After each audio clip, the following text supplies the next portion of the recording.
Bonjour mesdames, messieurs, bienvenue dans votre émission Entre nous qui reçoit tout Congolais, tout Olomamien qui désire échanger avec la population de la RDC du Olomami. Nous accordons le micro à tous. Aujourd'hui dans ces chapitres, nous recevons Maître Jules.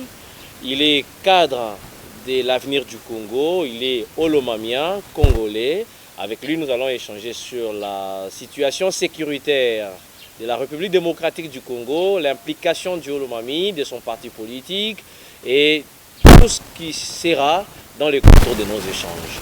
Maître Jules, bonjour. Bonjour monsieur. Vous allez bien? Ça va très bien. Conseiller Jules, vous avez dit que vous êtes cadre de l'ACO, l'avenir du Congo. Et à ce jour, la RDC est en guerre, agressée. Et quelle lecture, quelle attitude aviez-vous au regard de cette guerre? L'attitude que nous avons, comme tout Congolais moyen, c'est une attitude de désolation et d'amertume. Pourquoi? Parce que c'est une guerre qui a maintenant des décennies où nous allons faire face, parce que nous avons une armée, n'est-ce pas, à la hauteur, et tous les autres services de sécurité. Nous sommes très choqués par nos compatriotes qui sont en train d'être agressés à l'est du pays. Il y a des familles en débandade, et vous savez, quand il y a la guerre, ce sont des familles qui sont déchirées, on ne sait pas reconnaître tout ça. Mais nous croyons qu'avec la sagesse de son Excellence, Monsieur le Président de la République, et bien sûr accompagnant aussi notre armée, nous allons y mettre fin. Et voilà, dernièrement nous avons enregistré la visite du président du Sénat, Jean-Michel Sama Lukonde, et par la suite le VPM Guilain Nimbo, Madame Chimel Lunda, la questeur de l'Assemblée nationale, justement dans l'objectif de sensibiliser la population du Olomami et que les jeunes adhèrent, intègrent l'armée. Vous êtes de la partie? Effectivement. Moi ici j'engage beaucoup plus le parti ACO, auquel j'ai l'honneur d'appartenir. En tout cas, je peux dire que c'était un coup de grâce, n'est-ce pas? C'était vraiment une mission très réussie et accomplie de notre camarade d'abord du parti, l'honorable président du Sénat, que je salue en passant, l'honorable Jean-Michel Sama Lukonde. Il n'est pas venu seulement dans cette province de Olomami, il est passé dans toutes les 4 provinces du Grand Katanga de Lambré pour sensibiliser. Vous-même, je pense que vous êtes un journaliste d'investigation, vous n'êtes plus à présenter vraiment dans ces médias. Il y a des images, il y a tout ce que, même ici, il est venu, il a d'abord commencé par reconnaître que le peuple olomamien, c'est un peuple guerrier. Il les a appelés tous à se mobiliser, à s'enrôler, à s'enregistrer massivement dans l'armée. Il a même émis le vœu de voir que dans notre armée, qu'il y ait des jeunes gens issus de cette province du Olomami, parce que ce sont des jeunes très engagés et quand ils vous prennent la situation en main, ils vont jusqu'au bout. Et donc c'était une réussite totale. Et de surcroît, lui-même, vous avez les images, il était très étonné de voir que l'affaire était déjà prise en main par les jeunes du Olomami. Ils se sont appropriés cette affaire. Il s'est rendu au commissariat provincial là-bas de la police. Il s'est rendu à la base militaire de Kamina. Il y a déjà des jeunes de Kamina qui s'enrôlent là-bas, qui s'enregistrent. En tout cas, ils s'approprient cette affaire de la guerre. Et ils sont vraiment prêts même à aller affronter les petits ennemis là qui nous combattent chaque fois. En tout cas, ce sont là les sentiments. Nonobstant la présence des autres notables du Olomami que vous avez cité, des autres partis politiques, en tout cas, vous sentez vraiment qu'il y a cette synergie-là.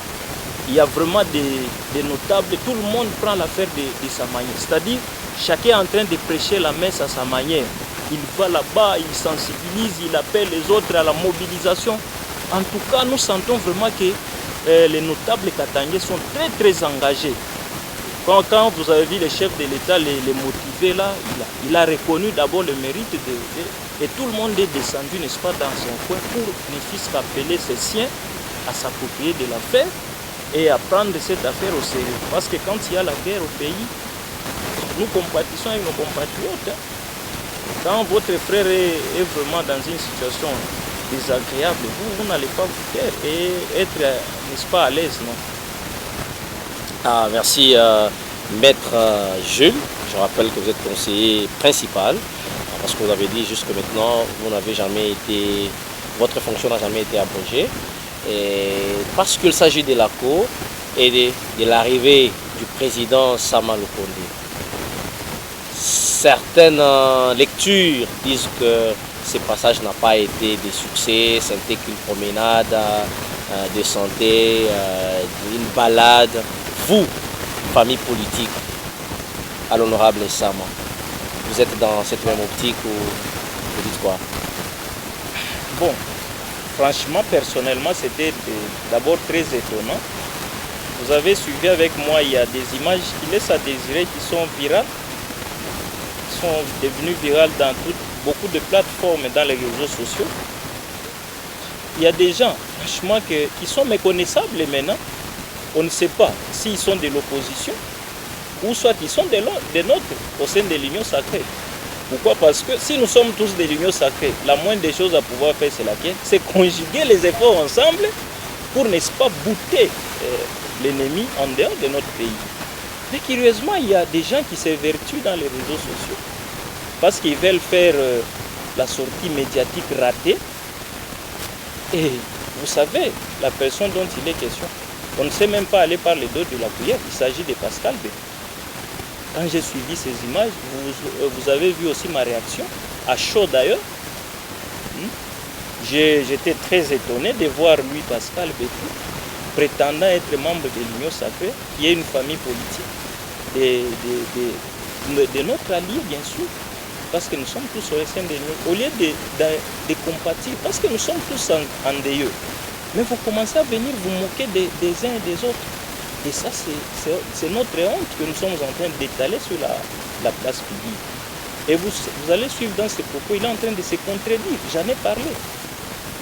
Lui-même, il dit qu'il a les plus grands regrets. Pourquoi? Parce que l'honorable Jean-Michel Sama Lukonde, suivez bien ces mots, les plus grands bénéficiaires du mandat du président de la République, son Excellence Félix Antoine Tshisekedi Tshilombo, les gouverneurs des provinces lui ont accordé un spectacle, une occasion en or pour appeler la jeunesse à s'enrôler, mais que ce dernier n'a pas su les appeler. Et par la suite, il va chuter en disant qu'il est venu se balader ici dans les Hauts-Lomami. Lui, là, il se demande pourquoi est-ce que l'honorable il est venu faire quoi ici dans les Hauts-Lomami. Nous sommes juristes, parce qu'il prétend aussi l'être. Il l'est. Bon, c'est vous qui le dites, hein. Puisque là, il est méconnaissable. Vous savez, avec tout ce qu'il a été dans cette province, c'est un notable, un ministre honoré, et puis de quel ministère? De l'Intérieur? Ce n'est pas n'importe qui. Tel que moi, là, il y a des actes que je ne peux pas, mais auxquels je ne peux pas, n'est-ce pas, me mettre. Dans un des contacts avec lui, il dit ne pas reconnaître une seule phrase prononcée par le président du Sénat appelant la population ou les jeunes à intégrer l'armée, à adhérer. Il dit qu'il n'a pas reconnu. Donc l'honorable Sama n'a pas fait appel à la jeunesse, il est venu faire autre chose. Est-ce que je me pose, et je veux que quiconque se pose cette question, quand l'honorable Sama était venu ici, lui là, Pascal, était-il dans la ville ou bien il était en dehors? Ou bien on lui a rapporté le message? Il a confirmé qu'il était là. Non. Tout le monde qui était là à la place Ilungambi, il a bien suivi. Et puis, vous savez, quand vous êtes politicien, quand vous êtes un homme de peuple, il faut savoir communiquer. L'honorable Jean-Michel Sama Lukonde a passé son message en Swahili. Il a d'abord commencé par reconnaître la bravoure de ce peuple Hauts-Lomami, que c'est un peuple guerrier. Il les a motivés, il les a sensibilisés, il les a appelés. Je vous dis, allez-y. Parce que, bon, moi je ne sais pas, peut-être dans sa compréhension, il voulait que, tel que nous sommes assis ici à la table, que l'honorable Jean s'envoie s'assied là-bas, et il commence à enregistrer tel, Pascal Petit, les noms, et tel, il écrit, pour entrer dans l'armée. Imaginez-vous, parce qu'il y a des services, même lui là, lui c'est un père de famille. c'est un notable Katangé. Quand il est passé, il a juste lancé le message. Et je vous dis, même au moment où nous vous parlons, il y a vraiment des jeunes gens à flot qui se font enregistrer là-bas. Vous êtes journaliste, allez consulter les services requis pour ce travail. Vous voyez? Donc, c'est raison pour laquelle, chers compatriotes, nous là, étant cadres au sein de l'ACO, on ne pouvait pas se taire face à de tels, à de tels messages mensongers. Quand vous suivez même dans ces propos, vous sentez qu'il y a une dose de haine, de mauvaise foi, de malintention, ce que nous appelons en toi l'animus nocens, l'intention malveillante de nuire. Mais que voulez-vous? Et avec de tels gens, je me demande comment est-ce qu'il est d'abord, il est parvenu ministre de l'Intérieur. Quelqu'un qui était ministre de l'Intérieur, il renverse la pyramide pour se faire passer communicateur de... Il revient au parti? Non. Est-ce qu'il a vraiment le mandat du parti pour communiquer? Vous voyez les confusions que les gens sont en train de créer au sein de l'Union sacrée. Soit il est de l'opposition ou il ne l'est pas. Ou soit c'est un infiltré de... Mais il dit que le président Sama est venu flatter les présidents de la République avec les images, mais il n'a rien fait à la base. Il a donné 2-3 bidons d'huile et une dizaine de mécas de maïs. Et c'était fini, c'était ça les soutiens. Pour ça, il fallait 5 avions à Camille. Vraiment, ça nous fait rire. Vous savez, si quelqu'un a l'intention de chercher à nuire aux autres, il va chercher à garnir, n'est-ce pas, ses propos de toutes les paroles de mépris, de manque de reconnaissance, de manque de respect, tout ça. Est-ce que même vous là, messieurs les journalistes, même j'ai mes enfants à l'école, il y a ceux qui sont à l'école maternelle, à l'école primaire. Quelqu'un peut prendre 20 sacs de maïs pour les mettre dans 2 camions. Et là, il y avait seulement des journalistes, caméramans qui... Mais je vous dis que c'est une sortie médiatique ratée. C'est un jeune homme qui veut seulement se faire le buzz dans les réseaux sociaux. Vous voyez? Et puis, moi, tel que je suis là, bon, je ne sais pas dire jamais, mais vous ne me verrez pas me mêler vraiment dans de tels c'est pas moi, débats de basse classe. Je vais revenir vers vous. Quand il dit que il est venu dans le Haut-Lomami, le gouvernement lui a offert une occasion. Nous sommes des grandes personnes quand même. Nous sommes des politiciens. Donc, quand vous analysez, quand vous décryptez ces propos, vous allez sentir qu'il y a premièrement une manière polie ou une manière de ruse de quémander un poste auprès de son Excellence Banzamoulou Memar. J'en ai parlé. J'ai dit, si tu en as besoin, vas-y quémander bonnement. Parce qu'on sait que tu as cette soif d'être toujours aux affaires. Reconnaît, il dit, Sama était à la Gécamine, après Premier ministre, et voilà aujourd'hui président du Sénat. Donc, en venant dans le Haut-Lomami, dans les comptes du président de la République, il devait mener des actions pratiques de reconnaissance, prouvant vraiment que c'est l'un de ceux-là qui sont au pouvoir et qui bénéficient de tout le miel possible. Mais malheureusement, il déplore que c'était vraiment une balade. Je vous dis que c'est des propos de nature à nuire. Moi, je vais les paraphraser. Quand on dit bénéficiant du mandat, bénéficier, c'est-à-dire quoi? C'est jouir d'un droit, c'est-à-dire vous méritez, vous êtes à même, vous êtes compétent. Combien de gens ont assumé des grandes responsabilités dans ce pays et ils n'ont pas eu le même échelonnement que celui du camarade honorable Jean Samalkon. Il a été DG de la GECAMI. Il a su redresser cette entreprise. Demandez ceux qui sont à la GECAMI. Il y a des empreintes indélébiles qu'il a laissées là-bas. Dans moins de temps, le chef de l'État a constaté que c'est un homme extraordinaire. C'est du jamais vu au Congo. Ça, c'est une intelligence qui nous vient d'où? Alors je lui confie la primature. Voyez ce qu'il a fait. Demandez ceux qui sont à la primature. Ils vont vous le dire. Et dans moins de temps, il dit non, non. Que faire encore? Si ce n'est pas seulement renouveler, n'est-ce pas, une confiance dans cet homme, dans ce grand homme, dans ce notable Katangé. Et puis, le président du Sénat n'est pas n'importe qui. Et lui, Pascal Betou doit le retenir. Il l'a dit. Non, j'en arrive. quand vous lisez notre constitution, il y a les institutions de la République, notamment le président de la République, le Parlement, les cours et tribunaux. Il y a aussi l'autre aspect qui m'échappe un peu là. Vous voyez? Quand on vous parle du président du Sénat, c'est-à-dire c'est le président de la Chambre haute du Parlement, c'est à telle personne que vous, militant d'un parti politique, vous pouvez tenir de tels propos dénigrants et vous voulez donner l'impression à la population d'être écouté? Non. Quand il dit bénéficiaire, lui pensait que c'est une manière de dénigrer, péjoratif. C'est-à-dire, c'est comme si c'était une faveur qu'on lui a faite. Non. Moi, quand vous êtes tous journalistes, on a fait tous l'université, il y a ce qu'on appelle dans la rédaction des travaux scientifiques, notamment les mémoires, les TFC, les DA, les thèses, il y a ce qu'on appelle la définition des concepts. Nous sommes juristes. Le même terme peut avoir un sens vulgaire et sur le plan juridique, ça a une autre connotation. Et lui, là, quand il prétend être juriste, il doit avoir ça en tête. Et quand il prononce chaque mot, il doit l'assumer. Bénéficiaire, c'est-à-dire il a les droits des juges. Ce n'est pas la manière dont tu penses que c'est une faveur. Non, il est compétent, il a mérité. Quand il dit il est venu se balader, ça signifie quoi? C'est se promener sans but précis.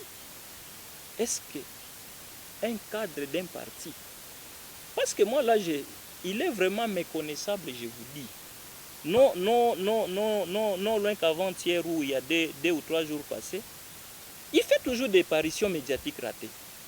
Il passe là-bas, oh, il est en train de demander, Monsieur le Président de la République, mon cher ami, si tu veux faire l'opposition, vas-y, je vais t'aider parce que nous sommes des juristes. Tu prétends aussi l'être. Un juriste, c'est un lecteur perpétuel. C'est un étudiant en vie. Les derniers jours que vous aurez à vous mettre à ne pas lire, c'est les jours qu'on vous mettra dans les cercueils. Il y a la loi numéro 07/008 du 4 décembre 2007 portant statut de l'opposition politique. Va consulter cet outil. Lui, il n'est pas de l'opposition. S'il vous plaît. Mais le comportement qu'il affiche, il est méconnaissable. Cadre de l'IDPS. Oh là là, parti au pouvoir. Ne vous en faites pas. Ne vous en faites pas. Là, il est mêlé, c'est pas moi, à des militants, à des opposants, qu'il aille consulter ces dispositions légales. D'ailleurs, ce n'est pas beaucoup d'articles, c'est une trentaine, je pense 31 articles. Qu'il aille compulser ça, il va voir comment c'est recadré, c'est situé dans notre plateforme qui est l'Union Sacrée. Vous voyez? Quel conseil donnez-vous à Maître Pascal Beto, comme il s'agit de lui? Les conseillers, je ne sais pas s'il va vraiment mettre ça en pratique, mais je vais quand même essayer de l'aider. Pourquoi pas? Mon cher ami, tu as été, cette province a tout fait de toi ce que tu es devenu aujourd'hui. On ne connaissait pas qu'il existait un certain Pascal Beto. De justesse peut-être, tu as été nommé ministre, tu ne l'es plus, mais quand on n'est plus aux affaires et quand vous êtes une autorité, un notable, on ne peut pas se mêler dans... Même moi là, quand je t'ai répondu, je pense que tout le monde a suivi mes propos, j'ai reçu bien d'appels me demandant pourquoi est-ce que vous, à votre rang, en tout cas ce n'est pas de l'orgueil parce que moi c'est terme, vous vous mêlez à répondre à répondre aussi dans les réseaux. Je dis non, nous sommes en politique. Vous savez, j'ai eu le privilège d'être en contact avec des grandes personnalités dans ce pays. Moi, je n'ai pas fait j'ai pratiqué ou je continue à pratiquer la politique, mais je suis juriste de formation. Il y a les cours de l'initiation à la science politique que nous avons vus en juin du professeur Mulumba Tingacha.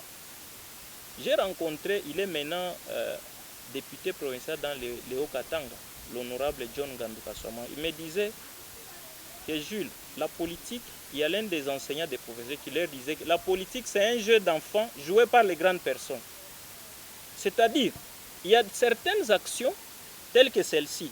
Quand vous les observez comme ça, quand vous laissez à la rue parler, à la rue s'exprimer, elle risque de faire croire à l'opinion que ce qui est en train d'être raconté là des bobards, c'est ça la vérité. Pourtant, il n'y a rien de vérité, il n'y a rien de concret. Ce ne sont que des propos maladroits que j'ai qualifiés, des propos désobligeants, des propos dénigrants. Mon cher, et puis quand tu veux prononcer des mots, il faut consulter le dictionnaire. Les conseils. S'il vous plaît, les conseils, c'est lequel qu'il sait ce qu'il est en train de faire. Vous avez suivi, après que l'on ait répliqué ça à lui, il vous fait passer une image, je ne sais pas si il prétend être malade, avec des avocats, on ne sait pas si il est malade réellement ou c'est une simulation. Puisque à peine avoir quitté les affaires, nous n'avons même pas encore atteint 2 ans, il va se faire soigner dans de tels endroits. On ne sait pas. Mais il y a des cliniques universelles ici, il y a l'hôpital général, même si tu n'as pas de moyens. Il y a le ministère des Affaires sociales, tu peux recourir à ça, on peut t'aider. Et puis il est en train de s'adresser au chef de l'État. Chef de l'État, vous sentez, même dans son état de sa prétendue maladie plutôt, il est en train de proférer des sottises. Oh, chef de l'État, je t'ai dit, j'ai dit, mais... Connaissant que c'est... S'il vous plaît, si vous pouvez m'aider à terminer par là, sur cet élément, il y a des actes qu'on ne fait pas. Parce que vous, Léo Lomami a fait de vous a offert cette chance imméritée d'être notable. Aujourd'hui, on parle de Pascal Beto. Mais là, vous êtes méconnaissable. Il y a des choses qu'on ne fait pas. Raison pour laquelle moi j'ai dit, et puis il dit que je suis très malade. Mais quand vous êtes très malade, taisez-vous, faites-vous soigner. Et de quelle maladie il s'agit? Il n'a pas su préciser. On a tout suivi. Est-il réellement malade ou c'est une simulation? Ou c'est parce qu'il a constaté que non, j'ai énervé les tensions, n'est-ce pas, de nos compatriotes congolais. Ils cherchent à vouloir se moquer maintenant de nous et à prendre cette attitude. S'il est réellement malade, qu'il nous brandisse. C'est pourquoi j'ai dit, je regrette d'avoir répliqué à ces propos. Vous pouvez répliquer à quelqu'un qui est malade, très malade. On ne sait pas, est-ce une maladie mentale, une maladie à malaria? Parce que la malaria fait aussi que la personne commence à vous parler, comme s'il n'a pas toutes ses facultés avec elle. Est-ce une maladie spirituelle qu'on demande pour lui la prière, la conjugaison des efforts de tous les pasteurs du Lomami pour le délivrer? Parce qu'il est méconnaissable. Vous voyez? Donc qu'il cesse ces aventures-là enfantines. C'est trop enfantin ça. Mon cher ami, que ça prenne fin. J'ai dit dans ma première vidéo, j'ai dit, moi personnellement, je t'attends à présenter des excuses. C'est le conseil que je te donne. Si tu ne les présentes pas, je le répète encore par ce plateau, les jours qu'on te verra dans nos manifestations, nous à Co, parce qu'il y a une jeunesse qui sait s'assumer. En tout cas, ce ne sont pas des menaces que je te professe, c'est une mise en garde préventive. Je ne veux pas te voir chez nous parce que tu viens pour te moquer de nos notables. L'honorable Jean Sama Lukonde n'est pas ton ami. Que ça prenne fin. Vous voyez? Et moi, quand tu me verras maintenant te répliquer, toi, Pascal Beto, c'est quand je verrai sur la toile, parce que tu prends l'option d'aller sur les réseaux sociaux, les jours que tu vas nous brandir ton certificat médical, dûment signé par 3 médecins attestant ton état de santé saine, c'est alors que j'aurai à répliquer à toi. Parce que toi-même, tu dis que tu es très malade. Si quelqu'un est très malade, vous pouvez lui, très sensible, et vous avez des problèmes. Au moins, il vous aura prévenu que j'étais très malade. Voilà, merci beaucoup, Maître Jules. Je rappelle que vous êtes cadre de l'ACO, Avenir du Congo, parti cher à l'honorable président du Sénat, Jean-Michel Sama. Pour revenir à la question de l'intégration à l'armée. L'autorité morale, c'est le sénateur, l'honorable. Parce qu'il s'agit de l'arrivée de Jean-Michel Sama, le Condé dans le Lomami. Voilà pourquoi il est pointé. Et du reste, quel message donner à la jeunesse? Parce que l'objectif là, c'est que la population du Lomami, la jeunesse du Lomami intègre l'armée. Quel message que vous donnez et quelles sont les implications pratiques pouvant faire en sorte que Léo Lomami enregistre un nombre croissant, pratique, pour que l'armée soit appuyée? Je demande aux autres jeunes qui sont hésitants, d'intégrer l'armée. Nous sommes menacés, l'intégrité territoriale est menacée, chers amis. C'est nous les jeunes qui devons prendre cette affaire en main. Allons-y, sensibiliser les autres, ce pays nous appartient. Nous n'avons que cette patrie, nous n'avons que cette nation. Si nous croisons les bras, nous les jeunes, et laisser les affaires être tenues par nos ennemis, nous n'avons nulle autre part où nous rendre. Donc, soyons là-bas. Ne suivez pas des messages, des propos mensongers, des gens en mal de positionnement, qui sont à la quête de l'emploi, qui sont en train de distraire. Moi, j'appelle ça la distraction.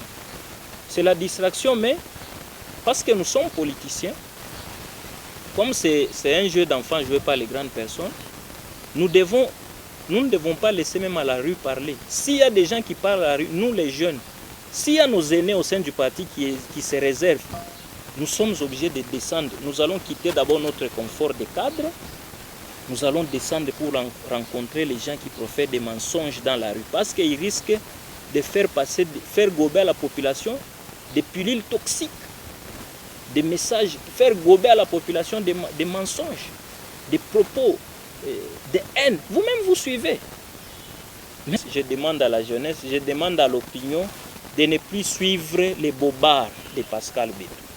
Moi, je vous dis, est-ce que moi, je peux vraiment me mettre à commencer à répondre des choses pareilles? Je dis non.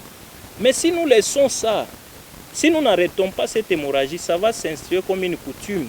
Et puis des gens prétendus de l'union sacrée qui font ça, nous devons arrêter. Il doit se taire. Sinon, vous-même tirez-en les conséquences, on a affaire à qui? Est-ce à un militant? Est-ce que quelqu'un réellement de l'UDPS? Ou c'est un infiltré? Ou c'est un membre de l'Union sacrée? Merci beaucoup. Merci beaucoup, Maître Jules. Lors de notre invitation, quand nous vous avons exprimé les besoins d'échanger avec vous sur la question, vous avez eu nécessairement quelque chose à parler. Est-ce que de nos échanges, il y a quelque chose qui manque? Cette fois-là, nous allons terminer cette émission. Bon, manquer, c'est peut-être vous remercier seulement pour, moi j'appelle ça la considération à mon égard. Je peux même dire un prestige d'être reçu dans votre émission parce que vous n'êtes plus à présenter sur le monde des médias et je souhaite que vous alliez dans ce sens-là. Et ça, ce n'est pas pour vous flatter, mais nous devons reconnaître les mérites des jeunes gens qui font de bonnes choses. Vous êtes en train de vous distinguer au milieu de cette génération médiatique. Je veux que vous atteigniez la trempe là. Aujourd'hui, nous parlons